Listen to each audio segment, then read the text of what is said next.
दोबारा मुख्यमंत्री बनने के बाद एक्शन में योगी पहली मंत्रिपरिषद की मीटिंग में नए मंत्रियों को बताया क्या करना है और क्या नहीं। आज सुबह 10 बजे लोक भवन में फिर होगी योगी मंत्रिपरिषद की अहम बैठक। आज जो पूरी परिचय की बैठक थी बहुत अच्छी बैठक हुई और बहुत शानदार टीम है। इस बार की मंत्रिपरिषद बहुत शानदार है। जो जनता जनार्दन ने इतना बड़ा प्रचंड बहुमत के साथ आशीर्वाद दिया है, हम सभी मिलकर जनता जनार्दन का आभार व्यक्त। आज सुबह 11 बजे प्रोटेम स्पीकर पद की शपथ लेंगे रमापति शास्त्री। 11:30 बजे सचिव स्तर के अधिकारियों के साथ बैठक करेंगे सीएम योगी। यूपी में लगातार दूसरी बार योगी सरकार। लखनऊ के एकाना स्टेडियम में योगी आदित्यनाथ ने ली सीएम पद की शपथ। राज्यपाल आनंदीबेन पटेल ने दिलाई शपथ। मैं आदित्यनाथ योगी ईश्वर की शपथ लेता हूं। योगी सरकार 2.0 में 52 नेता मंत्री बने। 18 कैबिनेट मंत्री और 14 राज्य मंत्री स्वतंत्र प्रभार बनाए गए। 20 राज्य मंत्रियों ने भी शपथ ली। आज हो सकता है विभागों का बंटवारा। ईश्वर की शपथ लेता हूं। मैं भारत की प्रभुता अक्षुण्ण रखूंगा।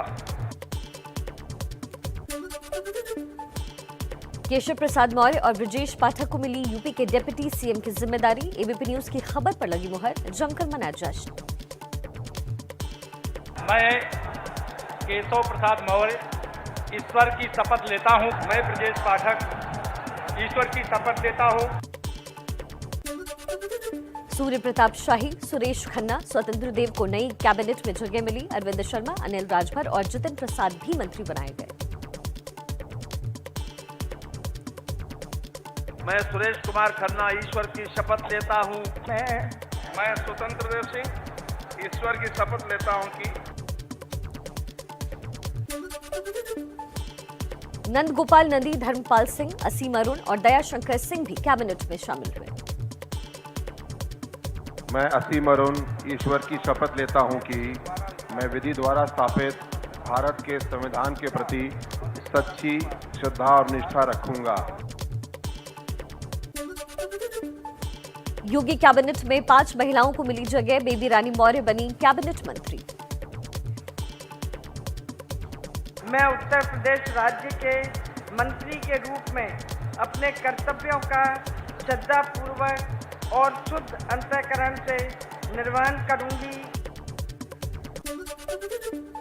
बीजेपी के दोनों सहयोगी दल निषाद पार्टी और अपना दल को कैबिनेट में जगह मिली। संजय निषाद और आशीष पटेल मंत्री बनाए गए। मैं डॉक्टर संजय निषाद ईश्वर की शपथ लेता हूं कि मैं विधि द्वारा स्थापित भारत के संविधान के प्रति सच्ची श्रद्धा और निष्ठा रखूंगा।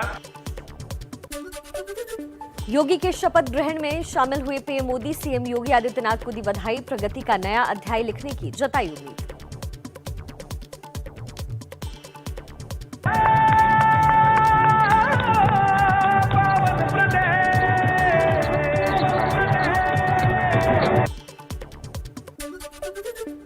योगी के शपथ ग्रहण में शामिल हुए बीजेपी के दिग्गज गृह मंत्री अमित शाह, बीजेपी अध्यक्ष जेपी नड्डा, रक्षा मंत्री राजनाथ सिंह समेत बीजेपी के कई बड़े नेता मौजूद रहे।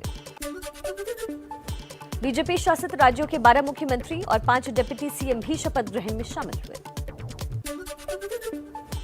योगी के शपथ ग्रहण के दौरान 50,000 लोगों की क्षमता वाला एकाना स्टेडियम खचाखच भरा दिखा। मोदी योगी के नारे से गूंजा stadium.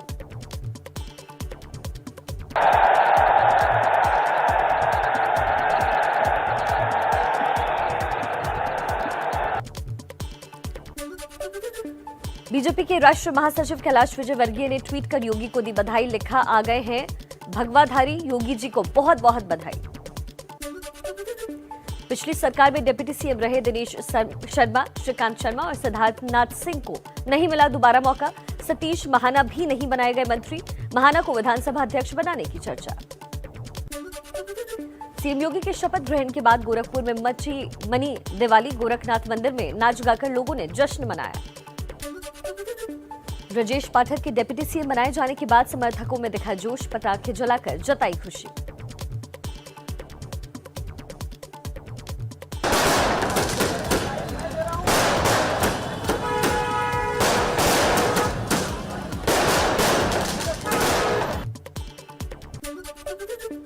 Deputy CM Keshav Prasad Maurya के घर जश्न का माहौल। शपथ ग्रहण के बाद कौशाम्बी में परिवार ने जताई खुशी।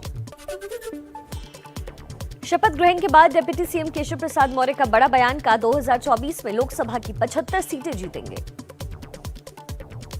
2024 में 75 प्लस के संकल्प के साथ हम आगे बढ़ेंगे। योगी के दोबारा सीएम बनने पर उनके पैतृक घर पौड़ी में जश्न का माहौल। झूमते गाते नजर आए परिजन और रिश्तेदार। भजन कीर्तन भी किया। अखिलेश यादव ने सीएम योगी को दी सरकार बनाने की शुभकामनाएं। कहा, एसपी के बनाए स्टेडियम में ली शपथ। सिर्फ सरकार बनाने की नहीं, जनता की सच्ची सेवा की भी शपथ लेनी चाहिए। यूपी विधानसभा के नवनिर्वाचित विधायकों को 28 और 29 मार्च को शपथ ग्रहण करना होगा। प्रोटेम स्पीकर रमापति शास्त्री दिलाएंगे शपथ। समाजवादी पार्टी के नवनिर्वाचित विधायकों की पार्टी दफ्तर में आज सुबह 11 बजे होगी अहम बैठक। अखिलेश यादव की मौजूदगी में नेता प्रतिपक्ष के नाम पर मुहर लग सकती है। लोकसभा में केंद्रीय कानून मंत्री किरेन रिजिजू बोले, फर्जी मतदान रोकने के लिए एक देश एक मतदाता सूची और ऑनलाइन मतदान प्रणाली पर विचार कर रही है सरकार।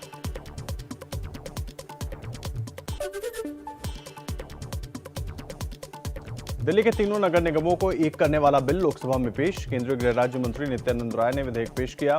घटाई जाएगी सीटों की संख्या। दिल्ली के डिप्टी सीएम मनीष सिसोदिया का केंद्र सरकार पर निशाना। कहा, संसद में लाए गए बिल का एकमात्र मकसद एमसीडी का चुनाव रोकना है। 75 साल के इतिहास में संसद में पहली बार केंद्र में बैठी हुई सरकार एक म्युनिसिपैलिटी का चुनाव रोकने के लिए बिल लेके आई है।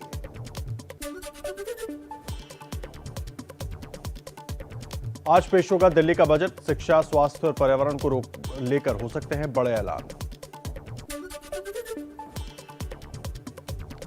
कर्नाटक के पूर्व सीएम और कांग्रेस के वरिष्ठ नेता सिद्धारमैया का बड़ा ऐलान। कहा, 2023 का चुनाव मेरा आखिरी चुनाव होगा। गृह मंत्री अमित शाह का आज गुजरात दौरा है। अहमदाबाद में कई योजनाओं का करेंगे शुभारंभ।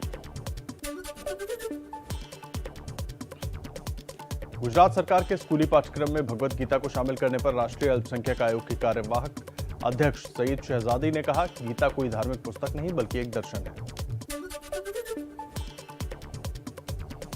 आइडियाज ऑफ इंडिया समिट में एबीपी नेटवर्क के सीईओ अविनाश पांडे ने कहा, हम सनसनी और समाज में जहर फैलाने के लिए खबरें नहीं दिखाते। While we believe in numbers, but we also believe in doing the right thing. We don't only go by TRPs, but by touching people's heart.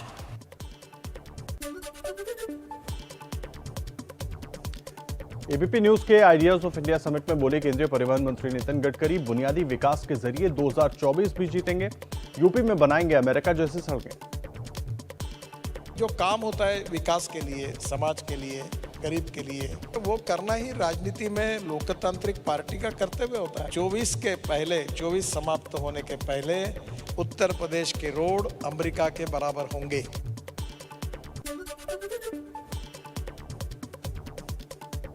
ABP network के कार्यक्रम आइडियाज ऑफ इंडिया में बोले महाराष्ट्र के मंत्री आदित्य ठाकरे, राजनीतिक हमलों से परहेज नहीं, निजी हमले गलत।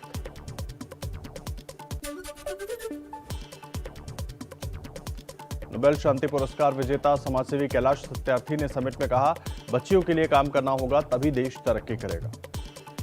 फिर से सोने की चिड़िया और जगत गुरु कहलाना चाहते हैं तो उस समाज की आखिरी बच्ची के चेहरे पर आजादी और प्यार की और इज्जत की मुस्कान लाना जरूरी है।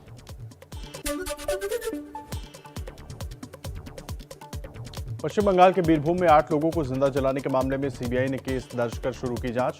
घटना वाली जगह पहुंची सीबीआई की टीम। कलकत्ता हाईकोर्ट के आदेश पर सीबीआई जांच। बीरभूम हिंसा पर सियासत तेज। कोलकाता में ममता बनर्जी के खिलाफ बीजेपी के विधायकों ने किया प्रदर्शन।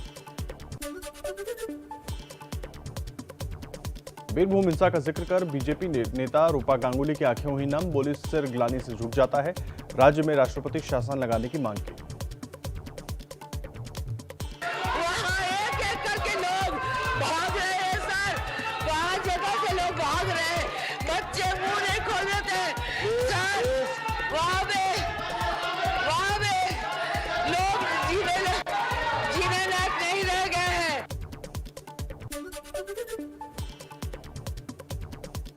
पश्चिम बंगाल के बीरभूम में हिंसा प्रभावित इलाके का जल्द दौरा करेगा अल्पसंख्यक आयोग का दल।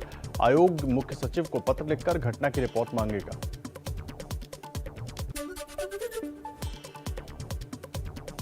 इंडियन न्यूज़पेपर सोसाइटी की शिकायत पर पूरे देश में गूगल के खिलाफ जांच करेगा कंपटीशन कमीशन ऑफ इंडिया।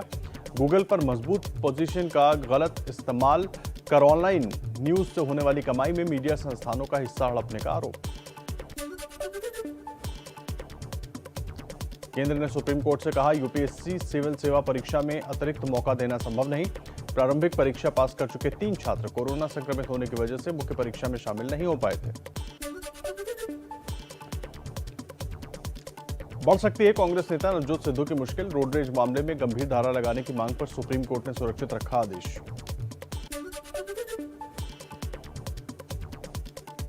12 से 14 उम्र के 1 करोड़ से ज्यादा बच्चों को लगी कोविड वैक्सीन की पहली डोज। केंद्रीय स्वास्थ्य मंत्री मनसुख मांडविया ने दी जानकारी।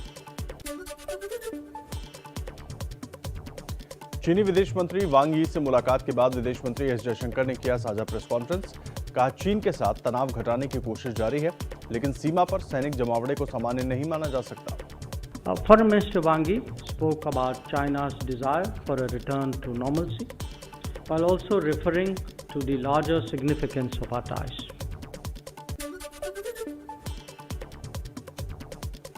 हमजा शहबाज और मरियम नवाज की अगुवाई में पीएमएलएन का लॉन्ग मार्च भी आज लाहौर से शुरू होगा। 28 मार्च को इस्लामाबाद पहुंचेगा मार्च। पाकिस्तान में इमरान खान के खिलाफ विपक्ष ने खोला बड़ा मोर्चा। जमीयत उलेमाए इस्लाम फजल यानी JUIF के प्रमुख मौलाना फजलुर रहमान की अगुवाई में आज मार्च खैबर पख्तूनवा के डेरा इस्माइल खान से शुरू होकर इस्लामाबाद तक जाएगा। पाकिस्तान के पीएम इमरान खान की पार्टी पीटीआई की कल होगी बड़ी रैली। कराची से इस्लामाबाद रवाना हुए पार्टी के कार्यकर्ता। इमरान खान ने बागियों पर साधा निशाना। बोले, ये चूहे 20 करोड़ रुपए में अपनी गरिमा और वफादारी बेचने की कोशिश कर रहे हैं। नेटो के रूस को चेतावनी। कहा, रासायनिक या परमाणु हथियार का इस्तेमाल बर्दाश्त नहीं किया जाएगा। इससे यूक्रेन में जंग का स्वरूप पूरी तरह से बदल जाएगा। रूस यूक्रेन जंग का 31वां दिन। यूक्रेन में भीषण जंग जारी। चेर्निहिव में यूक्रेन की सेना ने रूसी सेना के ठिकाने को तबाह किया।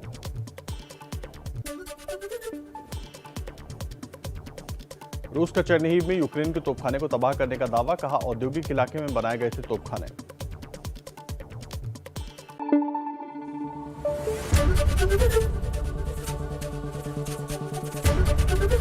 ABP न्यूज आपको रखे आगे।